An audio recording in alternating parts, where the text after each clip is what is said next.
Is this thing on? Yes. Hi, Diane. How are you doing? Welcome, Juan and Beth, once again. How are you guys holding up? Hope you're having a good week so far. This chair is a lot lower than I actually thought it was. Hang on a moment. I need to shift these cushions around. There you go. That's better. And the gimbal probably at a height where things are easier to see. It says that there is 7 people in the chat, but I haven't seen any new names being called in. So if you're in the chat and I haven't said your name yet, I think the app is just being a bit slow. So I'm sorry. I'm sure we will get there.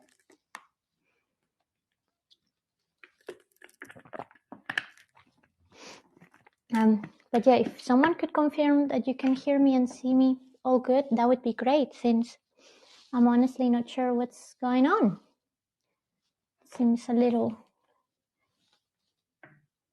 I think the map is off as well. Well, okay. Well, thank you, Diane. I got that at least. So at least I know the chat is working, or at least something is working. But anyway, we have 2.5 minutes or something like that. So yeah, we'll get started properly in a bit. Ooh, excuse me, I'm a little bit clicky and a little bit sore today.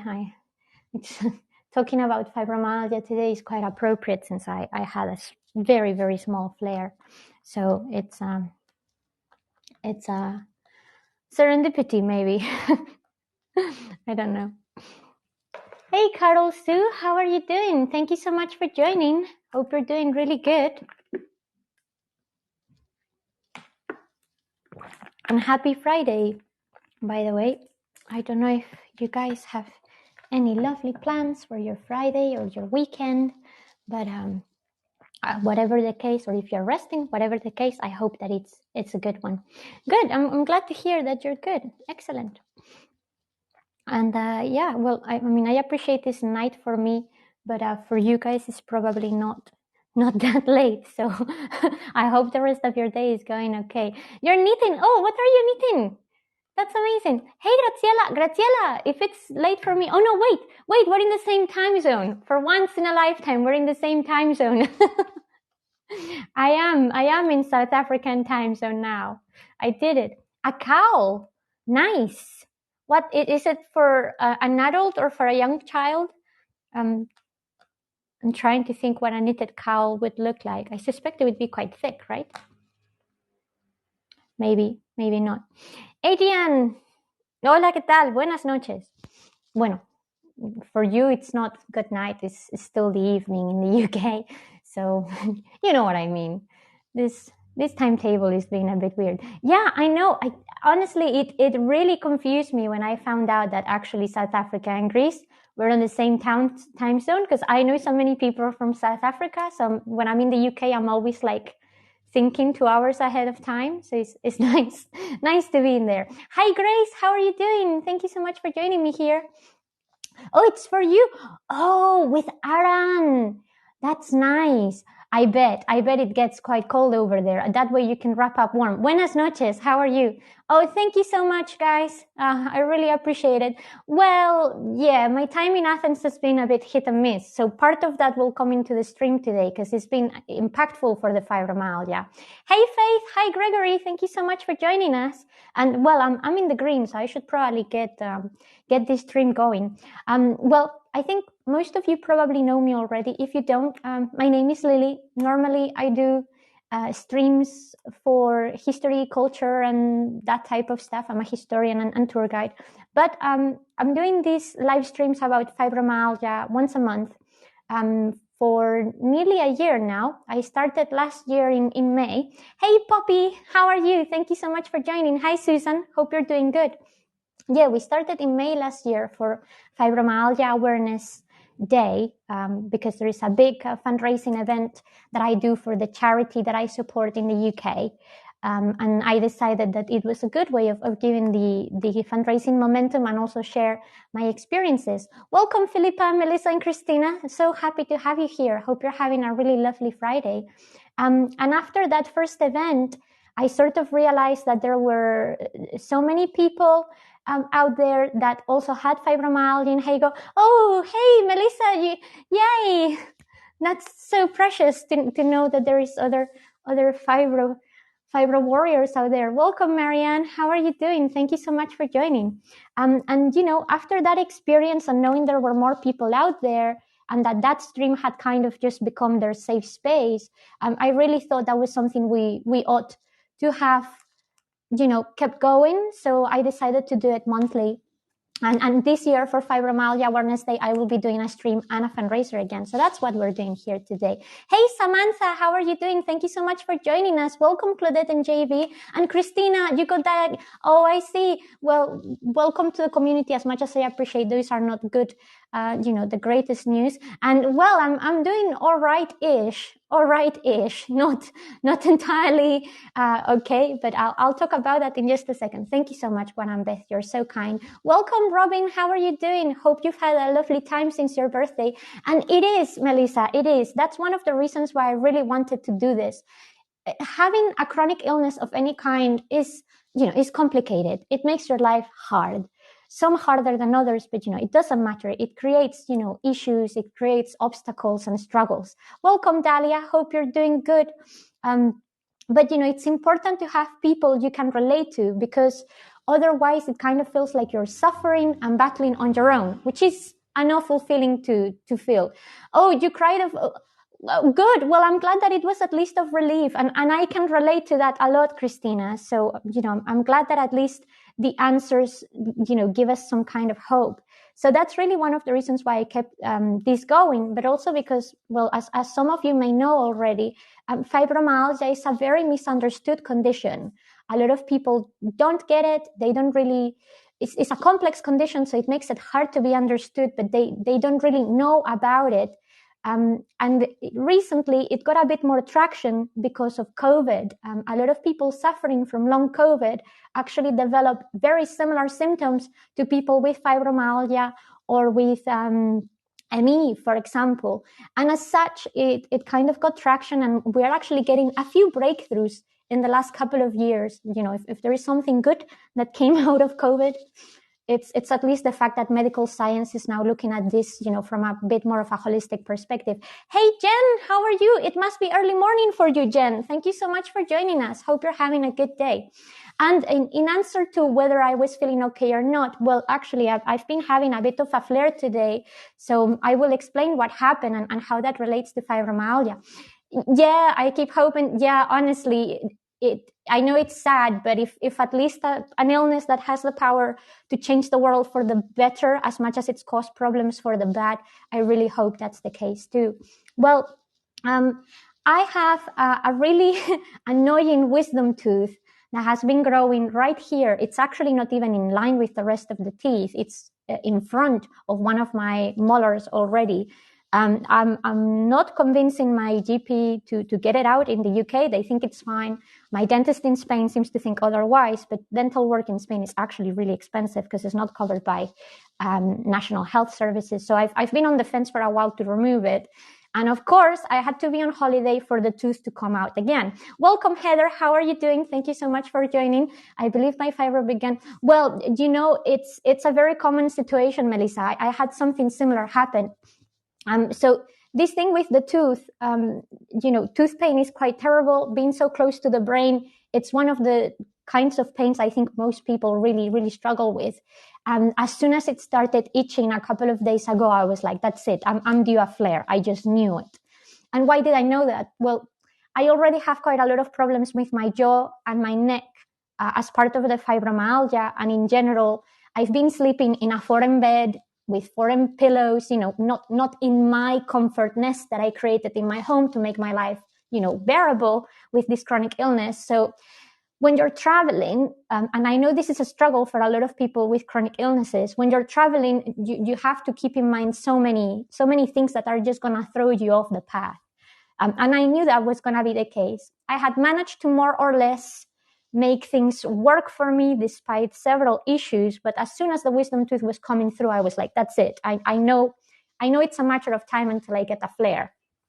It kind of sounds like wizardry, but honestly, if you listen to your body and you have a chronic illness and you're really paying attention, you can almost not necessarily predict, but certainly tune into the changes and to the symptoms that your body is developing, and they will at least give you a heads up to, be able to navigate that a bit better. How is it going there in Beckerley? I hope you're doing good, Heather.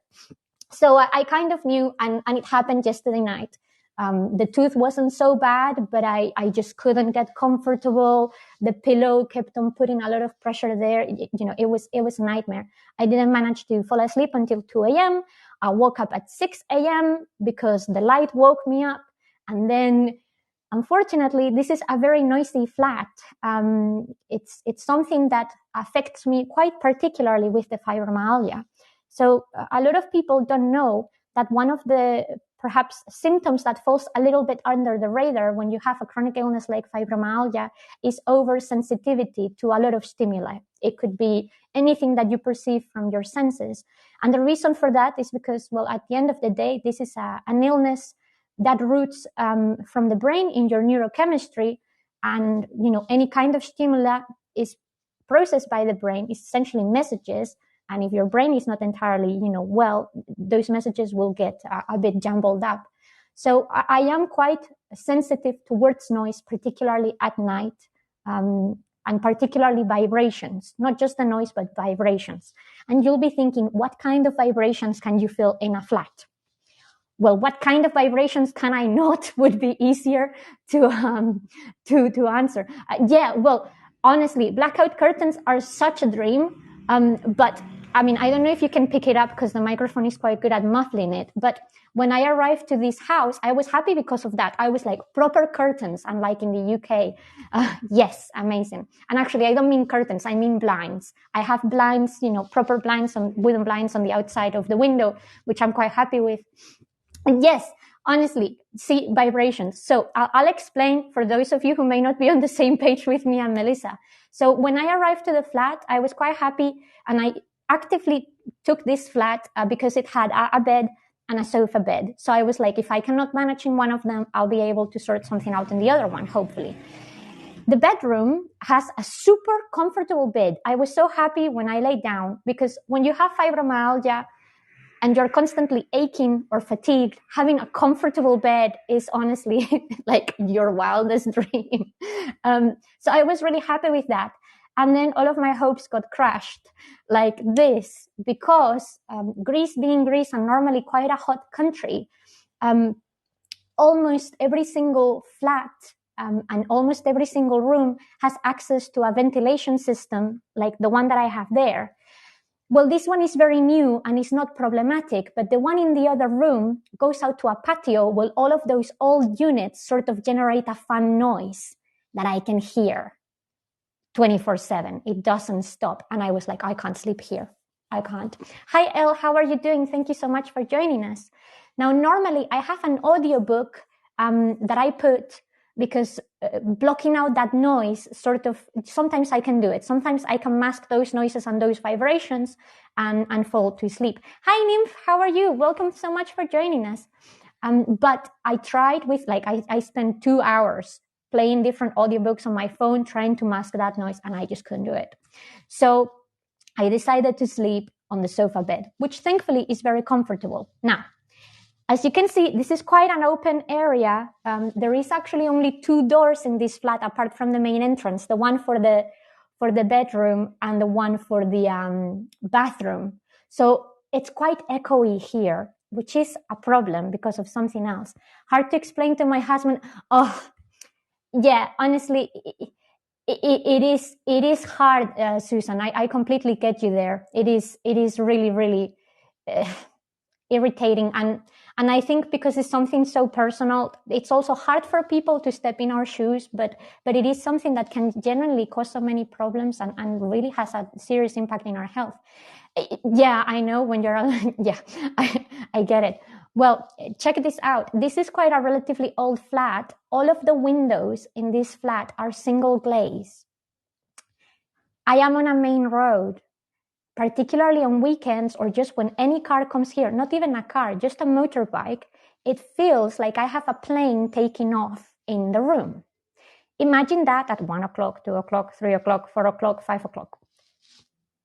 So I couldn't get rid of that noise in the other room.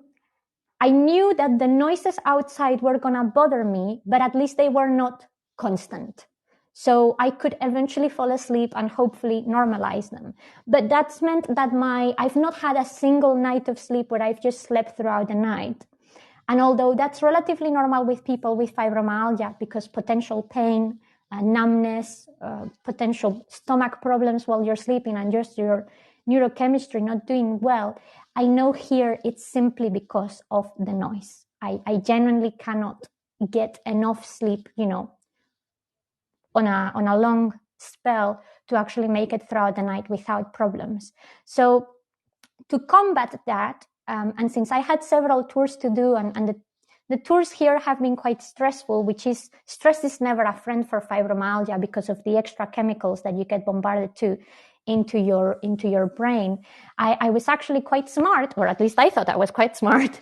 And I took myself last weekend on Sunday, which was my day off, to a spa that was here in the city center for a massage to help, take away a lot of that pressure, a lot of the potential awkwardness that I may have gotten from the pillows on the sofa bed, and try to get some of that released. Christina, I keep reading about boyfriends and husbands and family. Yeah, honestly, it is unfortunately a sad reality, but it's because awareness is not out there, and a lot of people don't understand. So this is why talking about it is so important. And yeah, and some doctors tell us that too.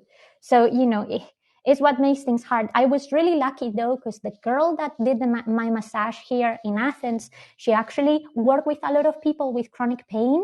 So she was really, really good at working everything that I had serious problems with, for which I was very grateful. And literally the day after I got the massage is when the wisdom tooth was coming through. And I was like, well, that was such a waste of money. Not a waste of money. It really helped me sleep better that night. But, sometimes you do things to control your illness, and then something else comes about that you can't control, and that will counter everything you do. So unfortunately, between the noise here and the tooth, I just knew it was gonna be eventually something that would get to me. Now, it wasn't too bad a flare, I must admit, but I didn't get a lot of sleep. So I was pretty tired today. I was supposed to be working, other than doing tours, for my company, Travolution. I do all sorts of things. I do educational things. I do outreach. I do write articles about history and culture too. And I was supposed to be typing today. But in my particular case, the area of my body that suffers most when I have a fibromyalgia flare are my wrists and my hands. So typing and then being able to hold the gimbal for the tour, even though it was quite short, the one that we did earlier, I just knew it wasn't going to happen.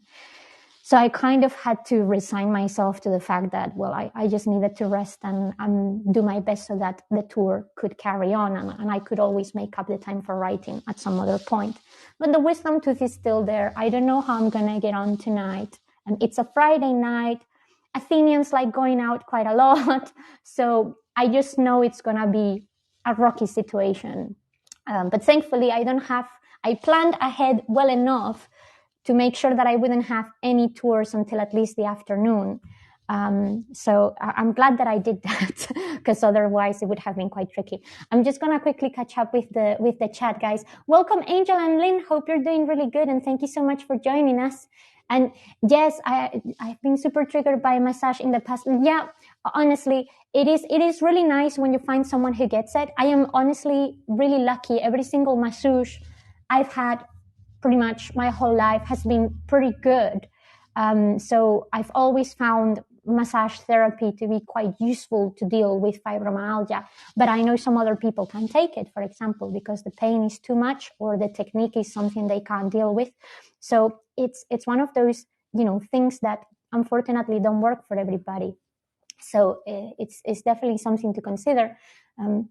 Yes, Poppy, I know you have a particularly irritating situation there at home. I'm so sorry that, that keeps on happening. I hope that your support system improves as time goes on, because, having a support system is so crucial. Now, for those of you who have fibromyalgia, you know this, but for those of you who may not, or that don't fully understand why this is an issue, I'll explain. And yes, Susan, I've tried acupuncture, but I'm terrified of needles, so it wasn't for me. But I think it's because of the needle factor, not because it wasn't bad.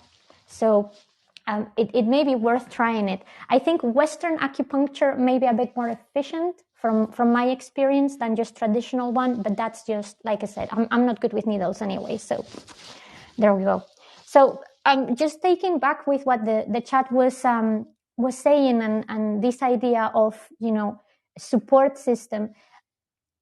Our illness is what we call an invisible illness. So you may look at me and you may think, well, girl, you look perfectly healthy, so what the hell are you talking about?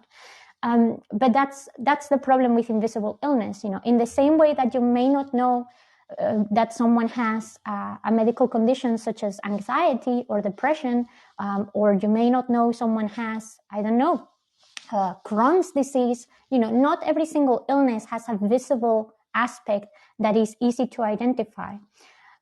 And as such, it's hard for people to believe that you're sick, because, we're taught, particularly from an early age, that a sick person looks in a particular way, so that we protect ourselves from, day-to-day illnesses, such as, I don't know, the flu, COVID, etc., etc. We do need to look out for ourselves and take care of ourselves, of course. But in many ways, society has kind of created this fixed idea of what an illness should look like and what it shouldn't like. And as such, unfortunately, when your illness doesn't fit that criteria, you're kind of shunned and mistreated. Welcome, Polly. How are you doing? Thank you so much for joining. And yes, see, well, acupuncture is one of those things that can kind of come and go. So yeah. Wireless radiation, I've heard about that. I've not been able to try it myself. So if that works, Elle, and you guys can give it a go, I hope that's something that you can and yes, Christina, it definitely is related to sensitivity, because of your skin and your nerve endings are overreacting all the time because of the neural chemistry. So yes, 100% related. Hi, Polly. I hope you're doing really good. I have several chronic illnesses and push through the day. Bless you, Carol. When you have more than one, it just ends up becoming, I always say it's like, for those of you maybe familiar with this, it's like Pokemon. You gotta catch them all. And it's not just because you have a chronic illness, you are kind of doomed to be ill, with anything else forever.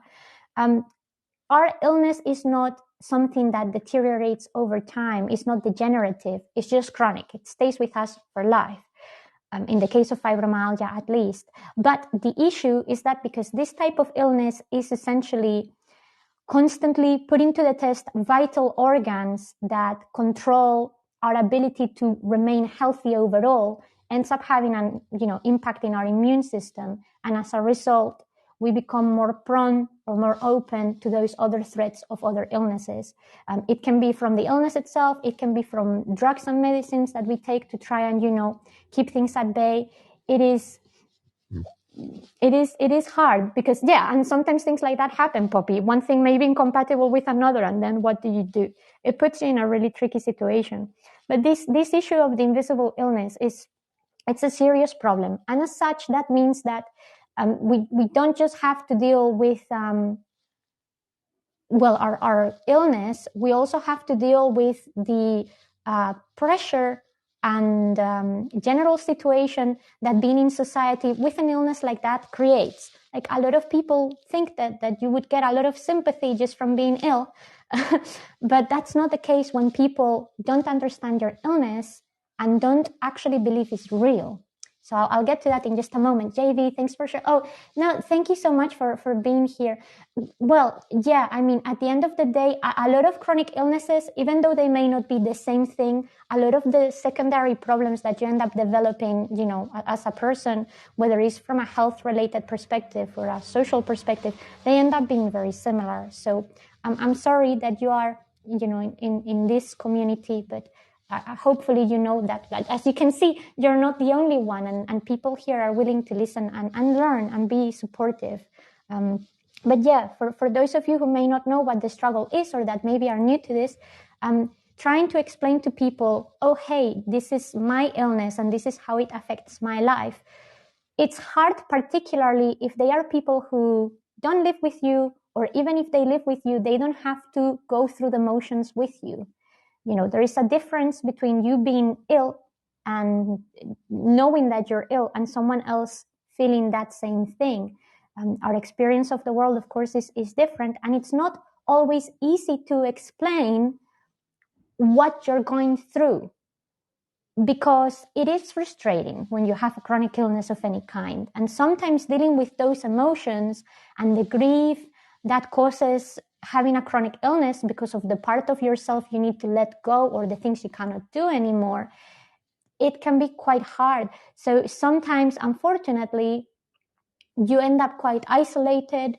I don't know if you guys have ever suffered this, but at least me, from a medical perspective, I have suffered from medical gaslighting. Thankfully, I was very, very lucky that the first doctor that I ever had to take this seriously and to actually diagnose the condition warned me this would happen and prepared me for it. But the worst possible thing anyone could have is that when when you're already sick and your illness is not very well understood, because research on this, like I said, is still very, very at an embryonic stage. When you have a practitioner, a doctor, completely disregarding everything that you go through and, kind of putting that on you, making things in your head, but, for example, not even wanting to give you help for those things you are making up in your head, that is the worst part about medical gaslighting. It's like, oh no, there is nothing wrong with you, you're just crazy. But I'm not gonna send you to a place where they can help you with those things that you make up in your head anyway. It's the weirdest thing ever. So, you're suggesting that what I have is not real. You're saying that there is something else wrong with me, but you're not gonna bother with that either. Okay, then I guess I will just stay the same. It's unfortunately quite common in certain medical areas. Things are changing and they are changing for good, but it's a very slow change. And it's coming from individuals, not from the whole community, which is what makes things hard. Hey, Terry, how are you doing? Thank you so much for joining. I'm just gonna quickly catch up with the chat, guys. I'm here because I never heard about this illness. Oh, Dalia, thank you. It's honestly, it means a lot, because it's not often that people would, try to understand. So thank you for wanting to understand. Things like that, honestly, Dalia, people like you is what give me hope and what encourages me to keep on doing these sessions, because the more people that want to learn and the more people who may not have the illness who are aware, the more chances that there are that someone out there like me, or people like, everyone else in the chat who is in the same boat, will encounter someone like you. And because you are aware, you will make that person's life so much easier. And I genuinely cannot emphasize how important is that. Just being aware, just knowing that what someone else may be going through is so difficult to relate to and so hard. It honestly makes things a lot easier. Kindness is something that we use a lot in the chronic illness community, because there is not a lot about it in the world. Unfortunately, the world could be a lot kinder, but also because the situations that we get put through, whether it's from a medical perspective or a social perspective or our own, feelings, things can be very unkind. And as chronically ill people, we can also be very unkind towards ourselves. Because when you're hearing that you're making it up, or that you're faking it, or that it cannot be that bad, or that, your illness makes me uncomfortable, so you keep your illness at bay. When you're not allowed to exist in the way that you are, and that you're not guilty for, because no one did anything to cause them fibromyalgia. Half of the people with fibromyalgia is due to a genetic issue, and the other half we're trying to figure out whether it's hormones or trauma or something like that. We're not entirely sure yet. But it's not something you choose to have. So being punished for it is really unfair. But unfortunately, it happens rather often. And I mean, that's chronic illness, but anything that means you're not, the cookie cookie cutter shaped person that everyone else expects you to be in society can make things really hard. So honestly, Dalia, I thank you from me, and I'm sure everyone else in chat will think the same. People are pretending, yeah, it's not. I made a very conscious decision from the beginning that I wasn't gonna pretend that things were okay. It wasn't nice and it wasn't easy, but in the long term, I'm glad I made that decision. It was very isolating, though. I had to fight many battles alongside with everything else that I had to do, which weren't terribly pleasant. But I'm glad that I made that decision for me now. Teenager me or young adult me was probably very upset about that decision, but 10 years down the line, I'm actually quite grateful that I made that conscious choice, because I think it's really hard for those of you who may be living this way. It's really hard once you've been pretending your whole life that you're okay, suddenly letting go of that facade. It can make you feel very fragile, and we're already fragile enough. So, if you're dealing with that, honestly, I'm very sorry. And I know that normally when we do these things to ourselves, it's actually not as a way of damaging ourselves, but as a coping mechanism, or because of peer pressure that we receive from other people. So if you are unfortunately dealing with this situation, I know it's hard, but I really hope the toxic people in your life will let you, be yourself, or that you will eventually be in a situation where that's no longer the case. Marianne, my sister passed away 2 years ago from, I'm so sorry, Marianne. I'm sorry. I'm sure that's left a very deep impression on you. But that is the case. There is unfortunately too many people with all sorts of things. Fibromyalgia is just one of the many examples, and I talk about it because it's the example that I have to deal with. But there is just so many of them. Yeah, getting accused of being lazy is just as bad as being accused of being crazy, isn't it? It's it's literally like, if it's not one thing, it's the other. People just don't get it. Hey, Mary, welcome. How are you doing? Hope you're doing good. Oh, Graziella, thank you so much for being, well, you're always so supportive in general, which I'm very appreciative of. And again, like I said to Dalia, being aware honestly helps so many people. And I think in general, the more aware we are of what other people different from us go through in life, the more open-minded it makes us. It's only ever gonna help you understand other people better. So it's never, I don't see it as never a bad thing to, want to learn about what other human experience is like. Let's face it, we're never gonna be fully able to step in someone else's shoes, but at least we can try and see things from their perspective. Hi, Erica, how are you doing? Hope you're doing really good. And thank you so much for joining us here. And yes, see, as you can see, guys, everyone here is very, very supportive of everything that you guys are saying and what is happening. And Melissa, I'm glad that you mentioned menopause and premenopause, because it seems I'm quite into the research and the science of this, but there seems to be quite a lot of evidence, particularly on the side of women, that suggests that fibromyalgia may have a component related to hormones, and that may be the reason why illnesses such as fibromyalgia and endometriosis, which unfortunately I also have, seem to be linked together. And the reason why it's a lot harder to diagnose it in men than in women, because of course our hormone cycles are completely different, and they don't react in the same way. So there is actually more research coming out from that now, but I think it's also because in general, menopause is getting a lot more press from a few celebrities and whatnot that have brought that to the forefront and that have, helped change things. So again, you don't need to be, someone earning $1 million and being known by everybody to really help pave the ground. It's just a matter of having a conversation. But that conversation, unfortunately, can be very painful sometimes. If you are not in a supportive environment or in an environment where you feel like you can share things freely, it can be really difficult trying to explain to someone else what the hell you're going through. Yes, I know Congress has passed a big bill for research into long COVID. I know that will have good consequences for other chronic illnesses, and a few other countries are doing the same. So hopefully things like that, will keep on bringing things forward. So yeah. And yet you usually play down how bad it is. Well, Gregory, yeah, I am guilty of it sometimes. Thank you for holding me accountable, because you're 100% right. Sometimes I really do. I don't really do it for the sake of dismissing what I go through. But at one moment of my life, when I was having extra problems with fibromyalgia, I caught myself in a pretty dark time. So I will catch up with the chat, and I will explain in just a moment.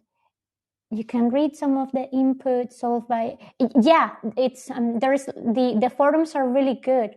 And yes, there you go. See the hormones again. Hi, Rosalind. How are you doing? Thank you so much. Yeah, Lady Gaga has been good for bringing a lot of awareness about that. There's been a few other people too. So, there is a lot of people. Do you experience? Yes, well, Graziella, we were talking about hypersensitivity, I think literally right before you joined. So yes, all of that is 100% applicable.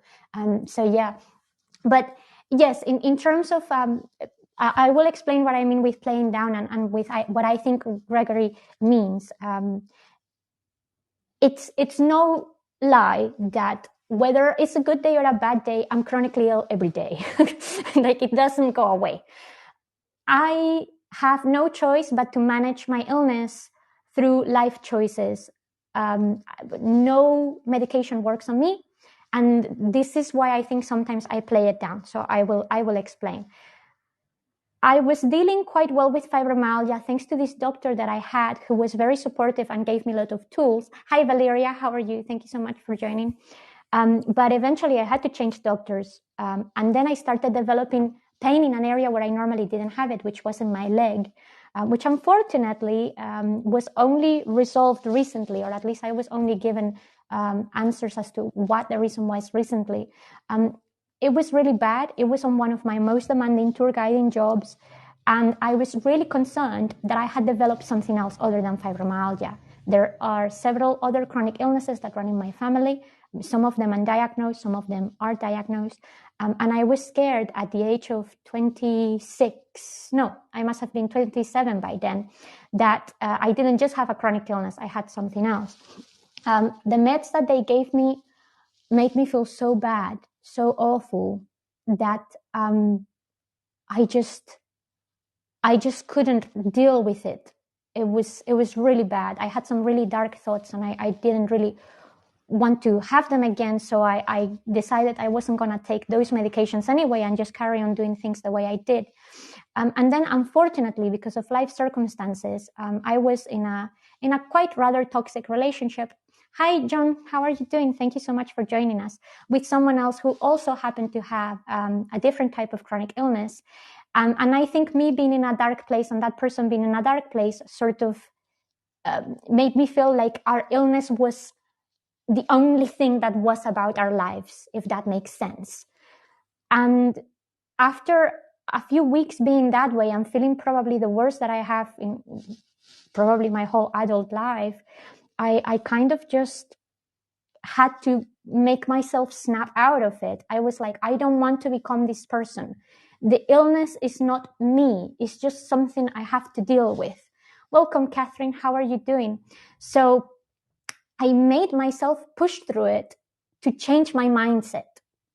So I guess I was playing it down. And when I do, I normally do it not because I want to pretend it's not there or not to make other people feel better about it, but to remind myself that this is just temporary. That the illness is not all that there is to me. That I'm a whole human being with good days, bad days, and the cycle continues in different ways. So I will also point out here that I am you guys know me, I'm quite a methodological person, and I essentially use myself as a lab rat. So sometimes I actively downplay it to see how far I can push it. And why do I do that? Because, well, when you know you have no choice but to live with this, and there's no medication ever that you're going to be able to use to help you deal with it, you just gotta have to become resourceful. And sometimes it is to my detriment, 100%, and I struggle admitting that. I will say that much. But sometimes allowing myself to think it's just temporary and I will get past it allows me to gain control that otherwise I would not have, and that put me in a much more vulnerable situation than if I would just be like, oh, yeah, okay, I'm sick, that's it, I can't do anything else. Does that make sense? It's the way I try to downplay it is to allow myself to create a mental space where I feel strong, which is what the illness is not allowing me to feel. Sometimes it doesn't work that way. So yeah, it can be a bit of a, sometimes it can be a bit like that. But, I didn't want to become someone who would use their illness as a crutch. Unfortunately, and this is something that happens often in the chronic illness community, or even in the disability community, sometimes because of the way society treats us, we kind of buy into the idea that we are broken and that's all that there is to us, and our illness is never going to let us do anything. So we buy into that idea, and we just put that idea out there ourselves to avoid hurt. It's simple as that, to avoid getting hurt even further. Oh no, I cannot go to this thing or another because of my illness. Well, yeah, perhaps the illness will not be kind to you there, or perhaps you will manage, or you don't know until you try.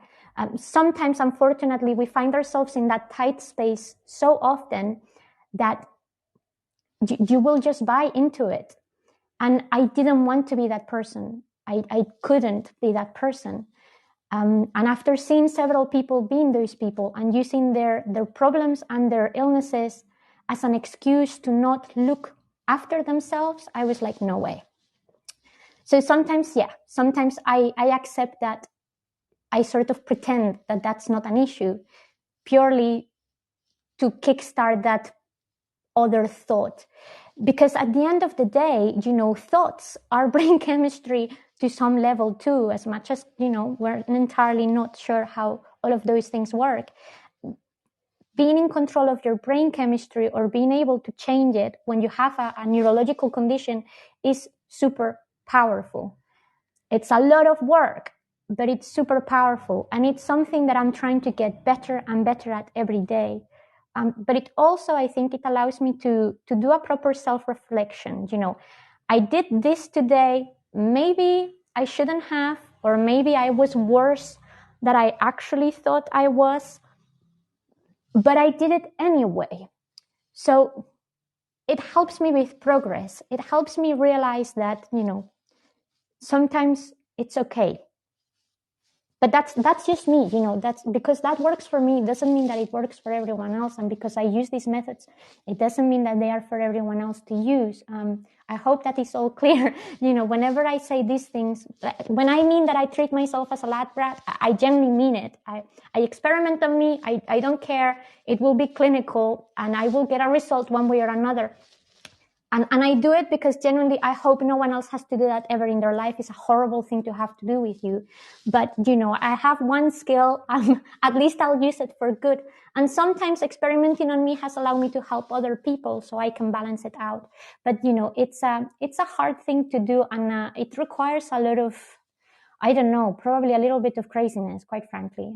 But I know I'm not entirely sane in the fun sanity side of things. So I don't mind doing those things. Frankly, I feel better trying than not trying. But I've always, my parents always said that I was a risk taker and an adventure seeker. So maybe that's also part of me. I would rather try and fail than never try and never have an idea of what happened. But yeah, I'm just going to quickly catch up with the chat, guys.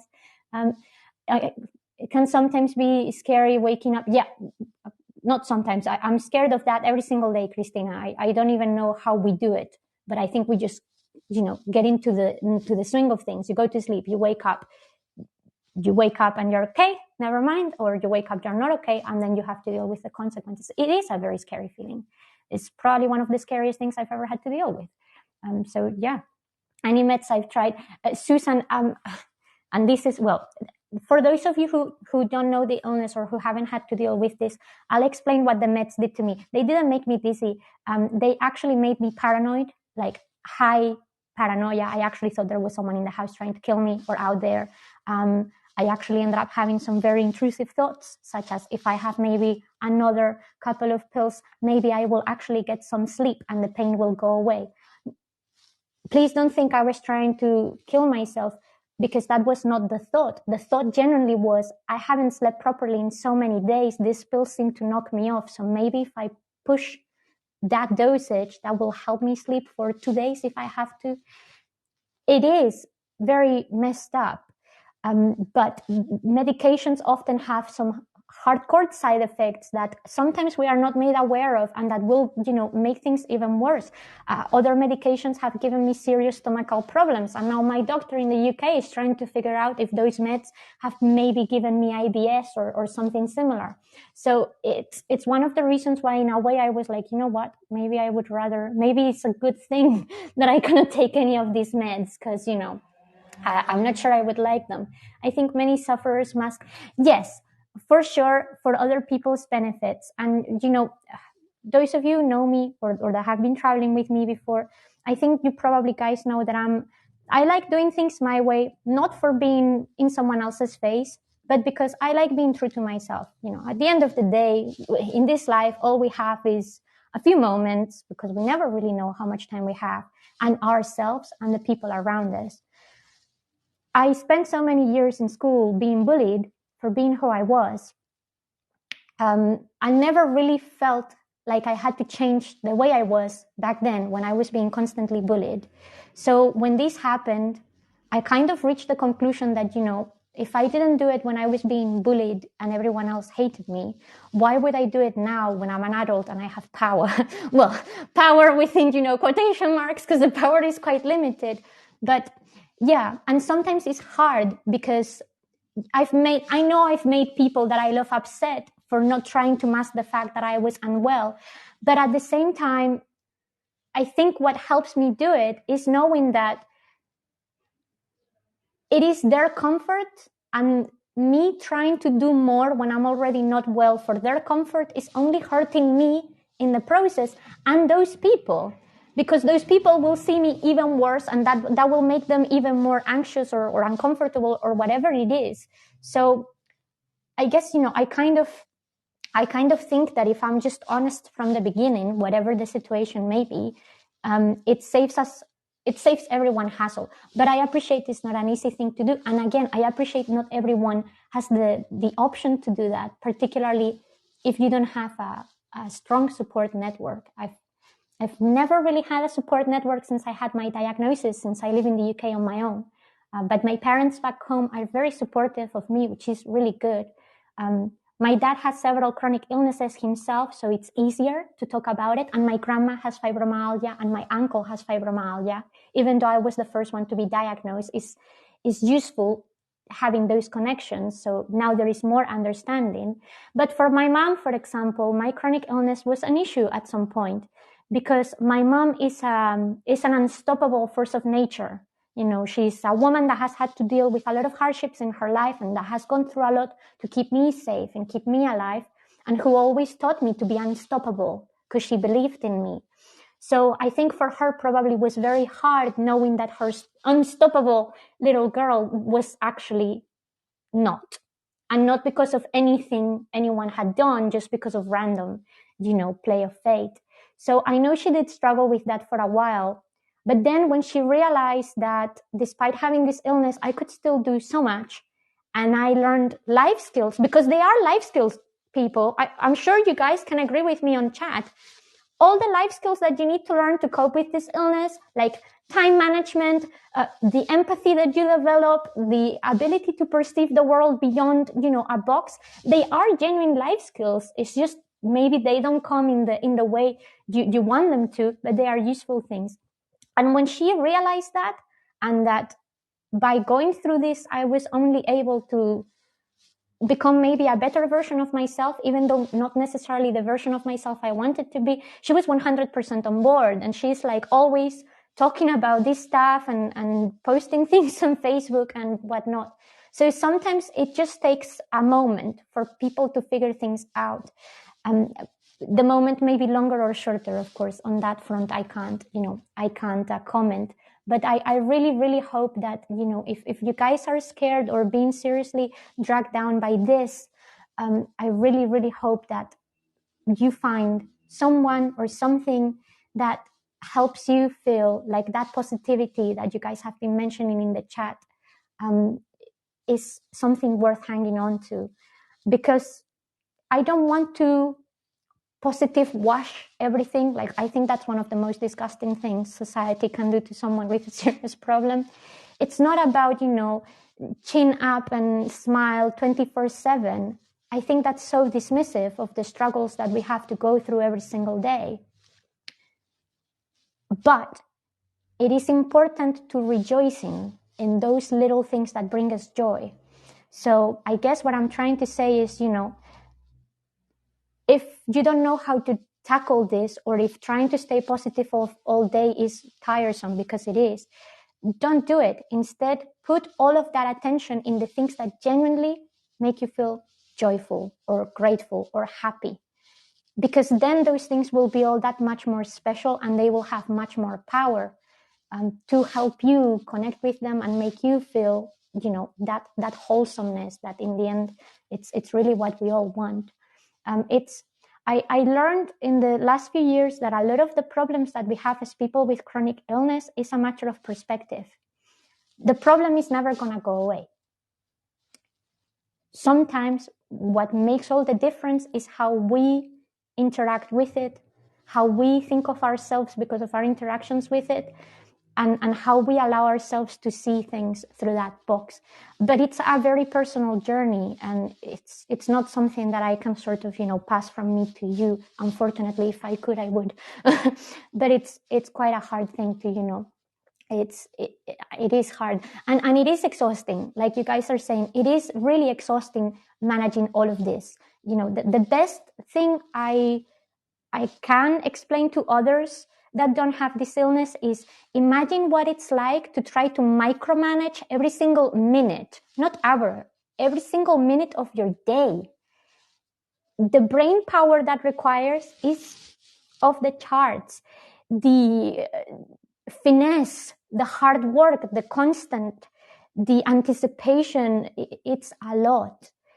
For someone who already has a chronic illness that makes you chronically fatigued, it is a lot. So again, learning things like pacing, which we've been talking about in the chat as well and whatnot, really helps with that.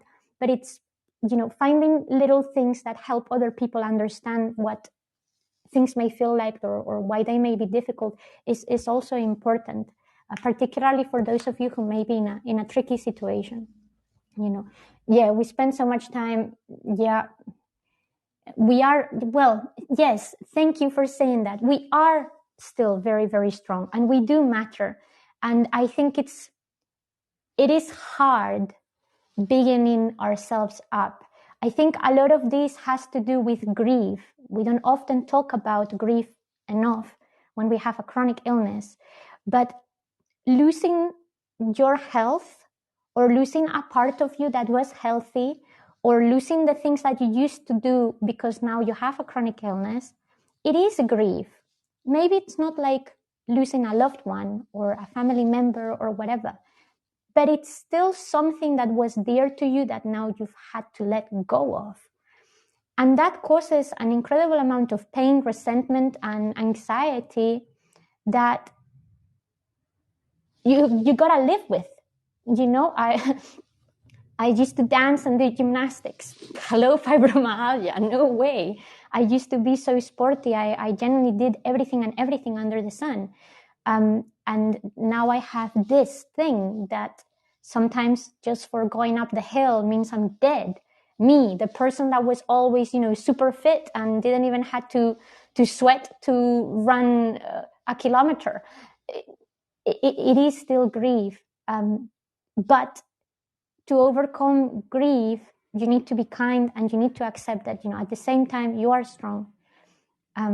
But that's what I mean with sometimes we are lacking kindness towards ourselves. We have a tendency of putting ourselves down a lot when we have chronic illness. I'm sure a lot of you guys have felt this before. We have negative thoughts about ourselves. We think that we are rubbish, that we are disposable, that we are wasting air, that we cannot do anything good or anything in general because we may be in pain or fatigued. And that takes away from the person. That's why whenever I do these talks or whenever someone asks me, I am a human being first, and then I have this problem attached to myself. It's so important that we keep our self-identity somehow. And that self-identity may mean something to me that it may be different from you. But honestly, guys, if there is, for those of you here in chat who I know are going through a lot and, it's not easy, hang on to that. Hang on to the essence of you because it is there. You just need to reconnect with it. And sometimes it's not something you can do on your own. Sometimes it takes someone like what the community we have here to tell you, hey, you know that you're actually this awesome, which is why it's so important, again, to surround yourself with people that understand and have support systems that work. So, I appreciate it's not perfect, but my door is always open. I'm always happy to talk. I'm always ready to listen, or to moan or to rant or to joke about it. So honestly, I mean it to all of you. If at any point you guys are really struggling and you feel like you're not getting anywhere and no one is willing to listen, just hit me via email, DMs, whatever. It's never a problem because I know how hard it is. And trust me, there's one thing I know how to do, and it's a damn good pep talk. Because I've had so many rubbish pep talks throughout my life that I've become really good at doing this. And you know what? I hate to say this, but because my time in Athens has been actually quite hard and ups and downs, and I'm here on my own, I've kind of had to give myself a pep talk every single day. I don't normally like mirrors. There are 3 mirrors in this house, and they are my best friends now. Every single time I see myself into the mirror, I force myself to say 3 nice things about me. It's a really hard thing to do. Try. The first time is going to be awful. The second time is going to feel weird. The third time, you may notice that there is change. And you may not be able to do 3 in a row, but sometimes all it takes is that one first step. And then, things change. And some days it will be easy and some days it will be hard. But, it's important to have that active, conscious thought to, value yourself. Because if everyone else is telling you that you're trash and you're not part of the useful side of community, it's very easy to buy into that. But at the end of the day, this is your illness. So use that to help yourself, which is, I know I'm saying all of these things which sound great, and I know they're very hard to put in practice. I really know they are. But the more I think about these things, the more these are the affirmations that really help me get through life. Because, at the end of the day, it's so easy to give up hope. So whatever you have to do, just hang on to hope for your life. Hope is a beautiful thing, as long as it's real hope. And it's what really gets me out of bed on the days that I cannot do it. I just think, maybe if I wake up, I can get a really nice cookie. I encourage myself with food a lot, but I'm definitely that inclined. But honestly, just hang on to whatever spark of joy in your life. Just drop the positivity and everything else. Just hang on to those little sparks, because they will make a difference. And there we go. Right, I'm just trying to catch up with the chat. I'm sorry, things have moved on so fast, and I've not been able to hang on to everything. I'm so sorry. Thank you so much, Susan. You're very kind. Well, that's actually very, very helpful as well, Melissa. Some spiritual care and pastoral care sometimes can be super useful. Obviously, it depends how inclined you are towards these things, but it's important to keep these things that are part of our soul active. So, thank you so much for that. And oh, no, honestly, it is my absolute pleasure. I generally do this. This is going to sound terrible, but I wish there was someone that was kind to me when I was going through this process. I'm going to cry now. Oh my God. I'm sorry. It's been a very emotional day. I don't normally cry on screen. I try. I normally cry after this, but I really wish there was genuinely someone out there able to do this for me when I was first diagnosed. I started having problems when I was 17. No one had a clue. I went through university not knowing what was wrong with me in a foreign country where I knew nobody, and I had very few friends who knew not a single thing about chronic illness, because they were all, young teenagers living their best life. And there I was, 20 years old, begging for bed at 9 p.m. So when I finally knew what was wrong, and I finally knew I could do things to help myself, I guess I relate to what Christina was saying. It was relief, because I knew it was down to me, at least to some extent. So it genuinely is my pleasure doing this, because I know what it's like to have a crappy day and thinking that the world is about to end. And I know what it's like to not have anybody next to you to even make you a cup of tea because you can't hold up the kettle. And I know what it's like to know that you desperately need the loo, but you can't move because your feet feel like bags of sand, and you generally can't do it. So honestly, please don't thank me for this. I mean, it's very kind, but don't thank me for doing this. Please thank yourself for being here, because I know the ridiculous amount of courage that it takes to show up. And I appreciate I do this with the camera, but well, at the end of the day, this is what I do. I know what it takes to show up on chat and talk about your experiences and hear everyone else out. I know it's hard. So thank yourselves for being here and for sharing that with others, because it's hardcore. And hopefully, once you've seen yourself doing that, you will realize how strong and badass you are, because you really are. And that's one of the things that every single month when I do these talks, this is probably my favorite talk of the whole month, because I know I'm just going to come here to a bunch of people who maybe they don't know how special they are, but they are through and through. Beautiful human beings trying to do something out of the ordinary for themselves and for others. And that's one of the most beautiful things that we have as society, that. And now I'm really ranting and I'm really emotional and I'm really, really sorry. I really wish I could give you all a big hug. I'm going to give you a virtual hug now, because honestly, this is really, really breaking my heart right now. But thank you so much, honestly, for being here, all of you, for sharing, for the lurkers that I know that are there who won't feel comfortable sharing, but I know that are there and that are listening and paying attention and nodding along to everything else. For those of you who came here just wanting to learn, thank you a million more times. And honestly, just thank you for letting me rant and talk about this stuff, because it's honestly great. I have a PhD. I've worked very hard my whole life to be an educated person that maybe could change the world. And often I find that the way I change the world is not by that, but by being here and doing this. So thank you, because we do change the world.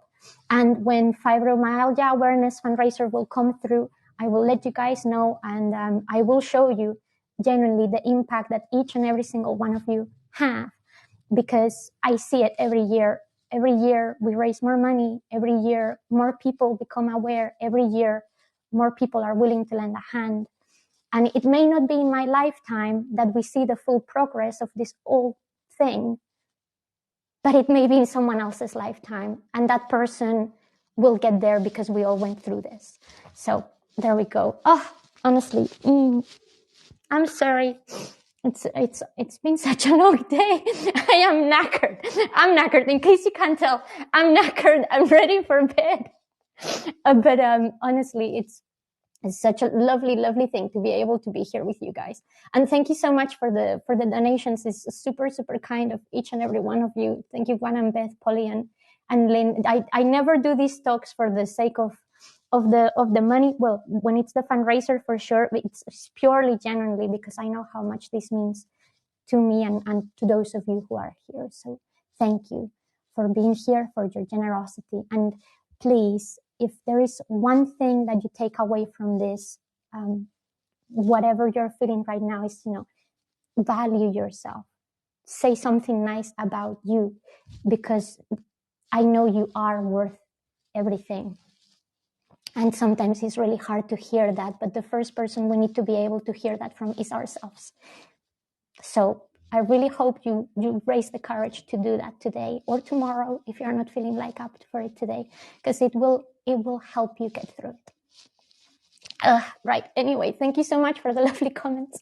I'm sending you all my love. You're honestly amazing people, and it genuinely means a lot. Thank you so much, Poppy. And thank you, by the way, for having been coping with me in Athens overall, because I know the tours have been quite hectic and I've been trying to keep myself together as much as possible. But it's honestly been hard being here on my own and knowing that, eventually the illness would trigger up and I would be in an even worse situation to deal with stuff. So I genuinely appreciate all of the support you guys give me all the time, fibromyalgia or anything else, because it genuinely just gives me fuel to burn. My whole life, I've had to overcome challenges because people thought I was not good enough, or in general, I was never going to make anything useful out of me. And every single time when I pick this gimbal and we go out there and we do awesome stuff, me, you, and everyone else is proving the whole world that was just rubbish. So I'm going to go to bed because I am super tired. Thank you so much for being here and for all of your kind words. They honestly mean the world to me. And I'm wishing you a very good rest of your day. For those of you who still have a day to go through, for those of you about to go to rest, I hope that your bedtime is restful. And like I said, I do genuinely mean it. I'm always here, night, day, whatever. You're always welcome to drop me a line. It's the least I can do. So take care of yourselves, guys. I love you lots. Thank you so much for the comments. Honestly, I can't keep up. Thank you so much, Gregory, as well. And I'll see you hopefully tomorrow. If you can make it. If you can't make it, no worries. We will have many more times because I'm not going anywhere. So take care. Buenas noches, and I'll see you very soon. Be awesome. Bye-bye.